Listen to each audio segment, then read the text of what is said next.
안녕하세요. 저는 50대 중반의 여자입니다. 저는 얼마 전 정말 어딘가에 이야기하면 생뚱맞은 소리 하지 말라는 타박을 들을 정도로 믿기 힘든 기적을 경험하게 되었습니다. 그리고 그 찬란한 기적을 통해서 저희 가족은 좀 더 나은 형편에서 지낼 수 있게 되었고 좋은 일만 벌어지기 시작했습니다.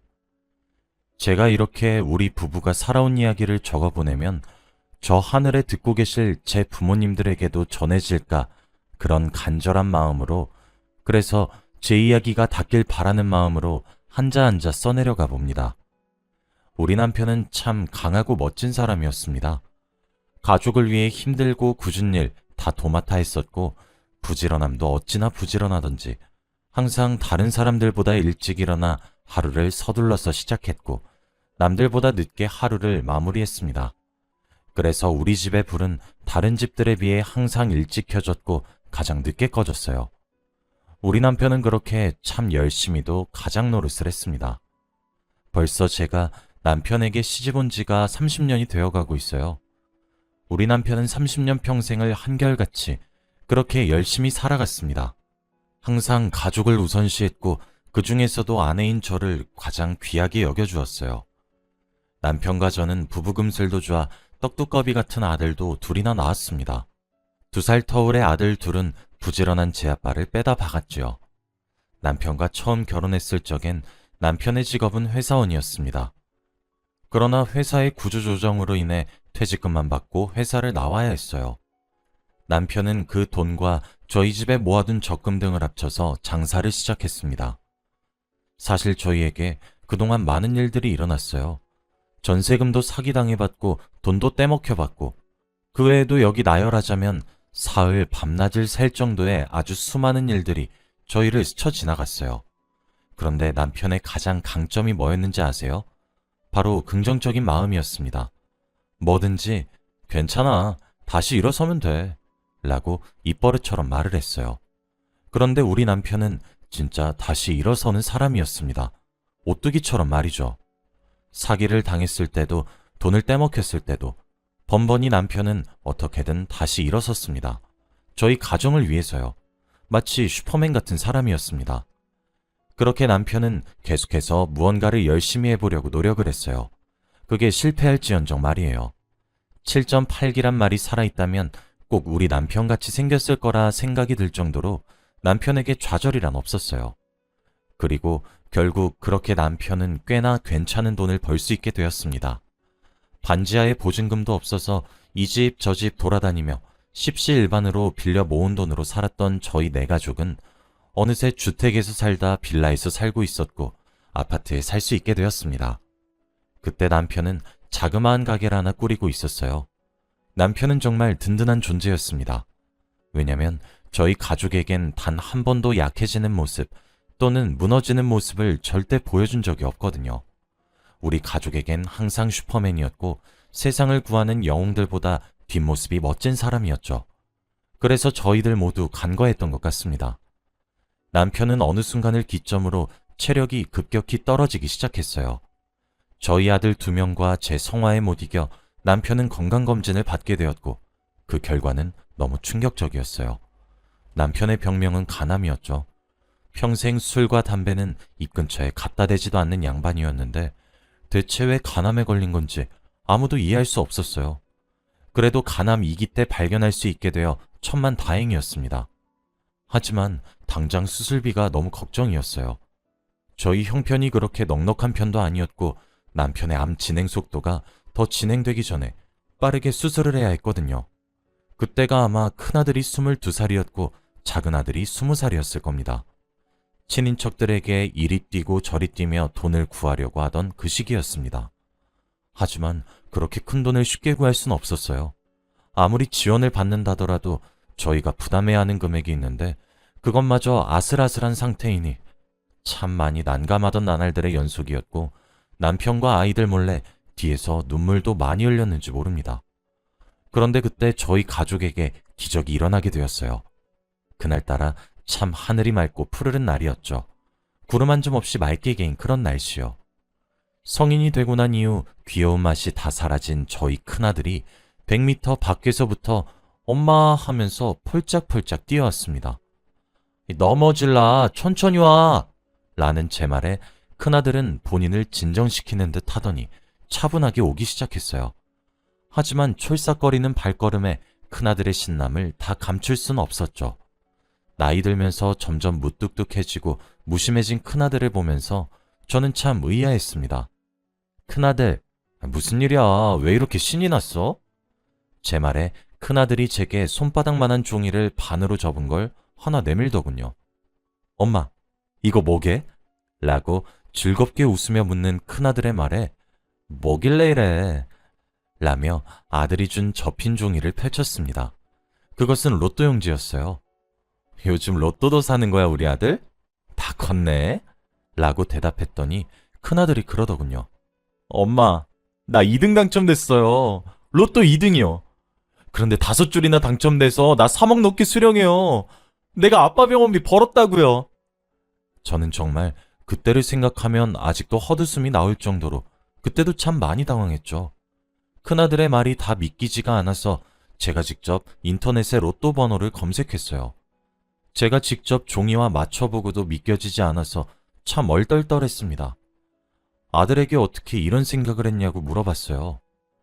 그게 며칠 전 밤에 자고 있는데 꿈에서 할머니가 나온 거 있죠? 할머니가 어떤 아줌마랑 두 손 꼭 잡고서 제 꿈에 나타나셔서 저보고 공부는 열심히 하고 있는지, 밥은 잘 먹는지, 이런 거랑 저런 거랑 엄청 많이 물어보는 거예요. 그래서 제가 잘하고 있다, 이렇게 대답을 했었죠. 그랬더니 할머니랑 손잡고 서 있던 아줌마가 저더러 엄마는 행복하게 지내냐면서 막 두 눈에 눈물을 방울방울 매달고 나타나서 물어보는 것 있죠? 그런데 하나도 무섭거나 그러지 않고 엄청 신기했어요. 그러다가 이제 그만 가야 된다고 하시면서 절 붙잡고 꼭 외워야 한다면서 할머니랑 아줌마가 숫자를 잘잘잘 불러주시더라고요. 외우래서 외우긴 했는데 그러다 잠에서 딱 깼죠?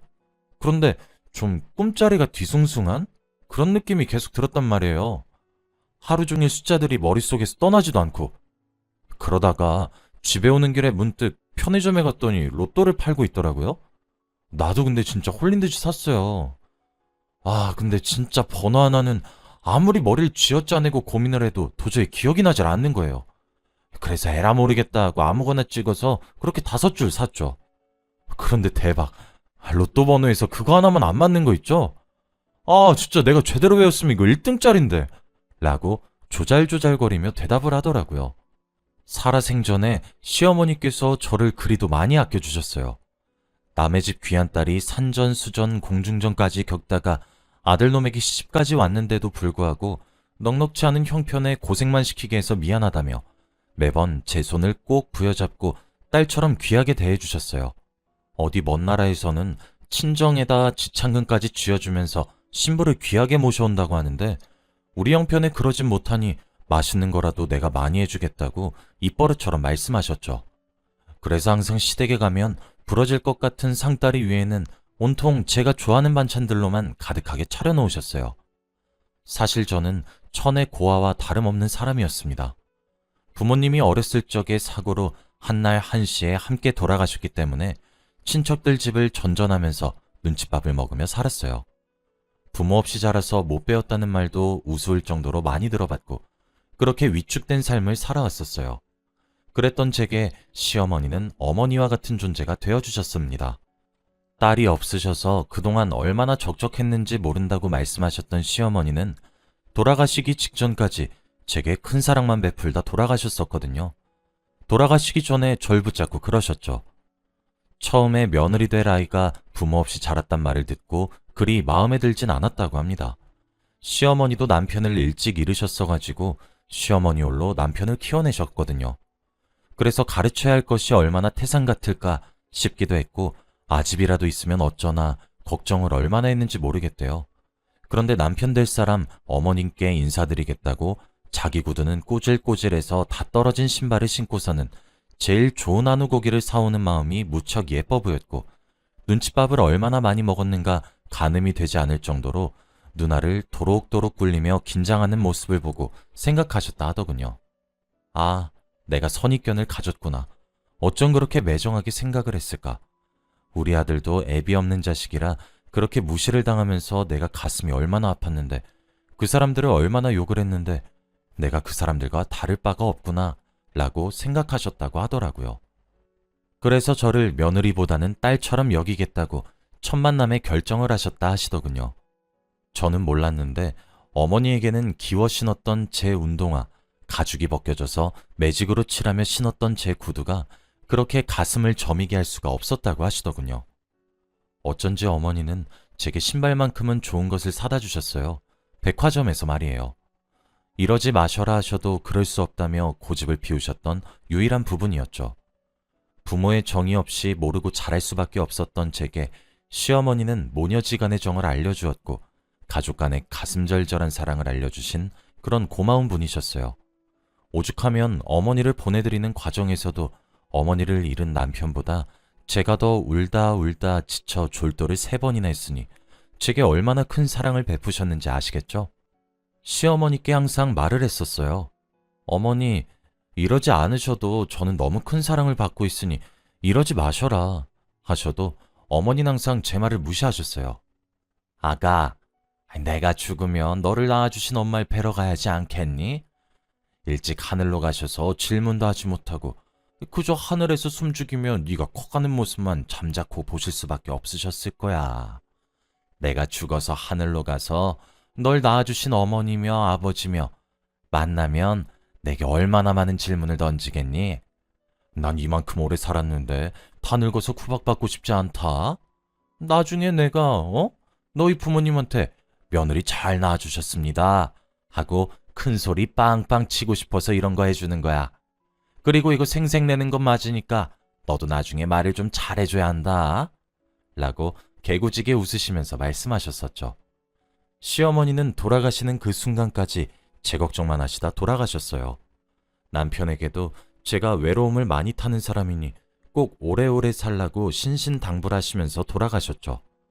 그러시며 죽어서도 꼭 제가 잘 살고 있는지, 우리 아들놈이 제 속을 썩이거나 그러진 않는지 다 지켜보겠다고 으름장을 놓는 것조차 잊지 않으시고 꼼꼼하게 다 하고 가시더니 정말 하늘에서 지켜보셨던 것인지 아들의 꿈 얘기를 듣는 내내 얼마나 가슴이 아팠던지 말로 표현할 수가 없어요. 어머니께서 손을 꼭 잡고 함께 나타났다고 하던 아줌마는 제가 어렸을 적 돌아가셨던 저희 어머니였지 않을까 조심스럽게 추측을 했었어요. 말도 안 되는 생각을 하고 있다고 스스로를 비웃게 되면서도 정말 저희 어머니라면 그게 불가능했겠나 싶었어요. 돌아가시고 그렇게 꿈에 나타나라고 조를 땐 무시하더니 또 저희가 어려울 때 소원을 들어주는 요정처럼 갑작스럽게 나타나 도움만 주고 떠나시는 것 같아 그게 얼마나 신비롭고 신기하게 느껴지던지. 아들은 곧바로 당첨금을 수령했고 그걸로 당장 남편은 수술을 할 수 있었어요. 저희 아들도 그 돈 전액을 제게 맡기며 그동안 키워주셔서 감사했으니 보너스라고, 엄마가 오죽 많이 힘들어했으면 돌아가신 할머니가 나타나서 돈을 주겠냐고 제 손에 통장을 쥐어주는데 저희 형편이 정말 너무도 어려웠기에 차마 이제가 성인이 된 아들이 내미는 통장을 거절하지 못하고 받고야 말았네요. 그 돈으로 남편의 병원비와 대출 빚을 해결했고 오랜만에 아이들에게 좋은 소고기를 한 판 구워서 먹였습니다. 집안의 보배라고 한껏 띄워주면서 말이에요. 그렇다 보니 그 많던 돈이 몇백만 원밖에 남지 않더군요. 그 돈은 다시 아들에게 돌려주었습니다. 아들은 손살을 치면서 거절하더니 그 돈으로 저희 가족들을 위한 선물을 사왔더라고요. 저는 항상 남편을 보면서 남편의 성품이 어쩜 그렇게 곧고 반짝일 수 있는지 궁금했었어요. 그리고 시어머니를 만나게 되면서 단번에 이해했죠. 이런 사람이 길러낸 자식이 어찌 곧지 않을 수 있겠나 싶었거든요. 그런데 저도 남편도 우리 아이들을 잘 길러냈나 봅니다. 이렇게 착하고 잘 자란 효자로 키워냈으니 말이에요. 남편은 현재 몸을 회복하고 있어요. 비록 간을 이식받아 수술하였지만 수술 예후가 무척이나 좋고 건강을 빠른 속도로 회복하고 있습니다. 앞으로도 관리를 무척이나 잘해야 하겠지만 저와 아이들만 남겨두고 떠날까 걱정을 얼마나 많이 했는데 그저 버텨주고 살아준 것만으로도 제 남편이 대견하고 대단하게 느껴집니다. 남편이 점점 건강을 조금씩 회복하고 난 뒤 저희 가정을 찾아온 찬란한 기적에 가까운 사건의 전말을 이야기해 주었어요. 남편은 그 이야기를 듣더니 와, 나 진짜 이제 앞으로 사후세계 무조건 믿어야겠어. 소름! 라고 이야기하는 거 있죠? 농담도 하고 입이 점점 살아나는 것을 보니 남편의 건강 회복도 머지않은 이야기가 된 것만 같아요. 저는 며칠 전 혼자서 저희 부모님과 시부모님의 성묘를 갔다 왔어요. 저희 부모님께는 혼자 남은 딸이 이제 외롭지 않게 가정도 이루고 자식도 낳았고 좋은 집안에 좋은 사람에게 시집가서 남부러운 형편에 떵떵거리며 사는 것은 아니지만 누구보다 엄청 큰 행복을 누리면서 살고 있다고, 그러니 아무런 걱정도 하지 마시고 편안해지시라고 안심을 시켜드리기 위해 갔고, 시부모님께는 감사하단 인사를 드리기 위해서 갔어요. 시부모님 닮아 좋은 남자를 만났는데 그래서 그런지 내가 배 아파 낳은 아들들도 좋은 사람이 된 것 같다고 감사하다고요. 그렇게 한참을 울기도 하고 웃기도 하며 얼굴도 기억나지 않을 정도로 희미한 부모님과 절 딸로 받아들여준 시부모님을 뵙고 왔어요. 그리고 정말 신기하게 그날 밤에 꿈을 하나 꿨어요. 내용은 잘 기억나지 않지만 참 편안하고 따뜻하고 그리고 아늑한 느낌을 주는 꿈을 꾼 것 같아요. 남편이 간암에 걸리면서 저희 집의 웃음은 끊겼고 우울하고 힘들기만 했었거든요. 잠을 잘 때만이라도 편했으면 더할 나위 없이 좋을 만큼 매일 불안했고 불편한 나날들만 지속되었었는데 그날 남편이 아프고 난 이후 처음으로 개운하게 잠에 든 것 같아요. 아마 조금이라도 편하길 바랬던 저희 부모님들의 배려였지 않을까 하는 얄궂은 생각을 해보네요. 부모님과 시부모님을 뵙고 돌아오면서 남편이 퇴원하고 나면 아이들과 함께 또 오겠다고 약속도 하고 왔어요. 여기까지가 제 이야기입니다. 여러분들도 기적을 믿으시나요? 제가 글을 써놓고도 다시 읽어보니 참 구름에 붕 뜬 것만 같은 이야기처럼 느껴지네요. 믿겨지지 않으실 수도 있지만 저는 이제 기적을 믿기로 했습니다.